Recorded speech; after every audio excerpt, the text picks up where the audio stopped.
Henry Mintzberg, Bedtime Stories for Managers, Farewell, Lofty Leadership. Welcome, Engaging Management.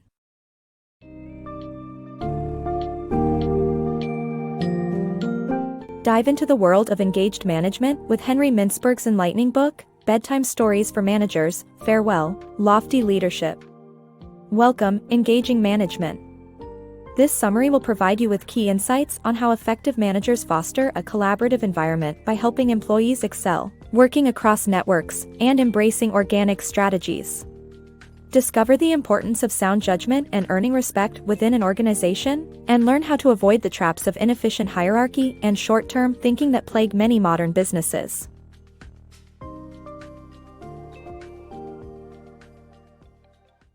The importance of engaged management. Managers should prioritize engaged leadership and treat their team members with respect to foster growth and success. They should focus on good judgment and working collaboratively rather than expecting blind obedience or relying solely on email communication. Successful management requires stepping down from a place of control and instead engaging with the team as an integral part of it. CEOs should prioritize hiring managers who treat their employees well and foster organic growth. Strategic growth in the company. A top-down approach in strategy formulation may not be effective in the long run. Instead, a company should empower its employees to make better day-to-day decisions that will eventually lead to the development of a fertile ground for effective strategies.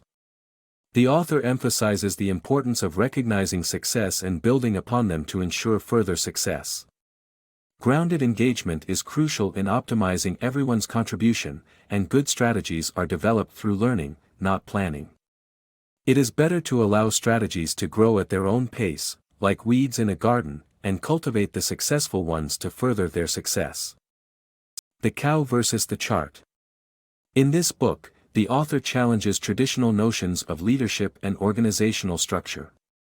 Rather than portraying an organization as a chart with leaders at the top, the author argues that it should be like a cow, with all its parts working together organically. This approach, called communityship, de-emphasizes the importance of leaders and values the collective efforts of all members of an organization. The book identifies four organizational personas: the programmed machine, the professional assemblage, the personal enterprise, and the project pioneer. While these categories can be mixed up, they serve as a guide to understanding different organizational structures. The author suggests that managing an organization should be less about measuring and more about experiencing. Managers should be allowed to operate across the organization's web and should not be confined to a silo or slab of the typical org chart.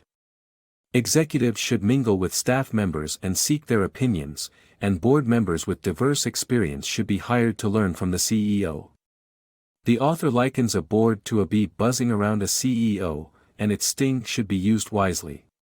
This book provides valuable insights for those leading or working in an organization seeking to evolve beyond traditional hierarchical structures and embrace a more collaborative model. The limitations of hard data. The significance of measuring efficiency is overemphasized in the corporate world, as hard data is not the sole deciding factor in a company's performance. A considerable extent of what is crucial to a business is overlooked due to being unquantifiable. The focus on efficiency disregards intangible values. Healthcare in the United States is a prime example of this. Hard data can be inadequate, misinterpreted, or unreliable. A comprehensive assessment of a manager's performance can only be based on factors such as their team's effectiveness and their contribution to the entire organization's performance. The book raises questions about the excessive use of hard data and encourages readers to critically evaluate its usefulness and limitations. MBA's effect on CEO performance. Graduates with MBAs from the Harvard Business School have been known to become CEOs of big corporations.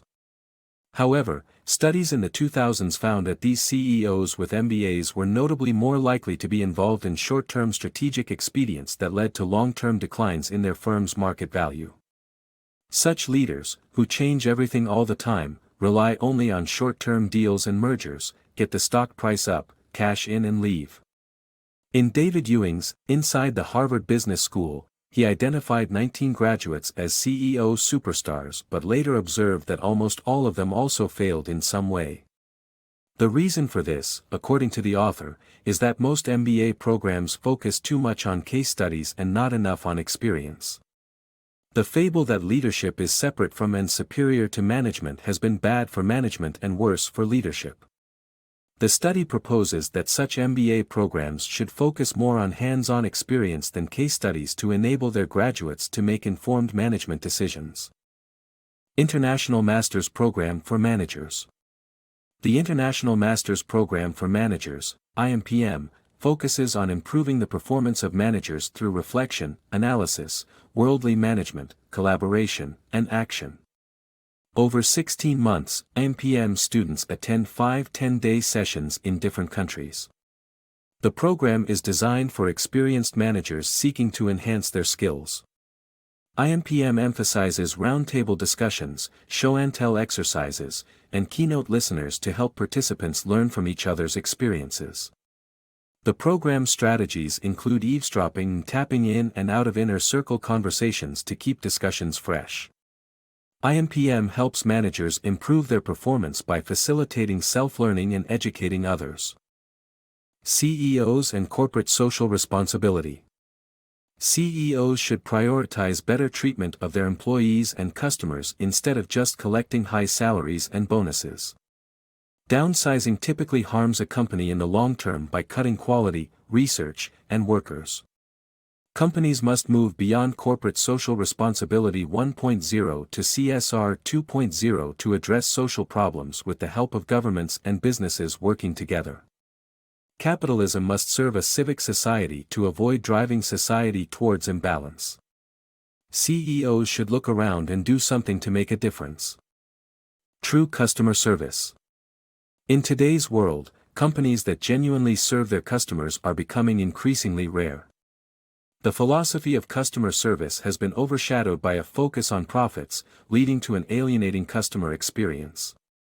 Even worse, customer service is often just a tool to maximize profits by prioritizing customers based on their wealth. This focus on profit has damaging effects on people, society, enterprises, and the planet. It's time to shift the focus back to serving customers and being better rather than always trying to get more. Shareholders should not determine a company's fate, as they only seek to feed the insatiable beast of profit. Companies should remember that they were once explorers trying to find the best way to serve customers, not just exploiters seeking market domination. Sustainable business practices.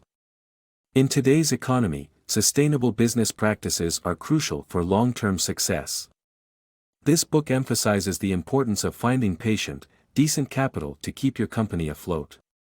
If an IPO is necessary, consider offering 2 types of stock to maintain control of your business. Another option is to become a benefit corporation, committing to environmentally friendly practices. The author advocates for creative financing, such as relying on sweat capital or starting a cooperative with customers, suppliers, and workers as shareholders. The key is to start small and experiment until you find what works. It's essential to remember that businesses are communities of people and must prioritize ethical and sustainable practices over profit. Instead of competing with others, businesses should set their own higher standards and strive to be the best version of themselves. This book reminds readers that being good matters more than being the best.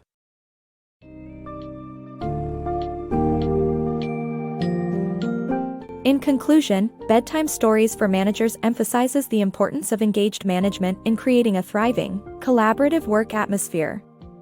By stepping down from the podium and becoming an active participant, a manager can foster organic strategies, demonstrate grounded engagement, and earn the respect of their team.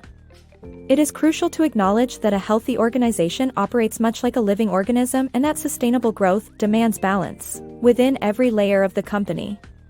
Say farewell to lofty leadership and welcome the exciting world of engaging management, where everyone in the orchestra plays a significant role.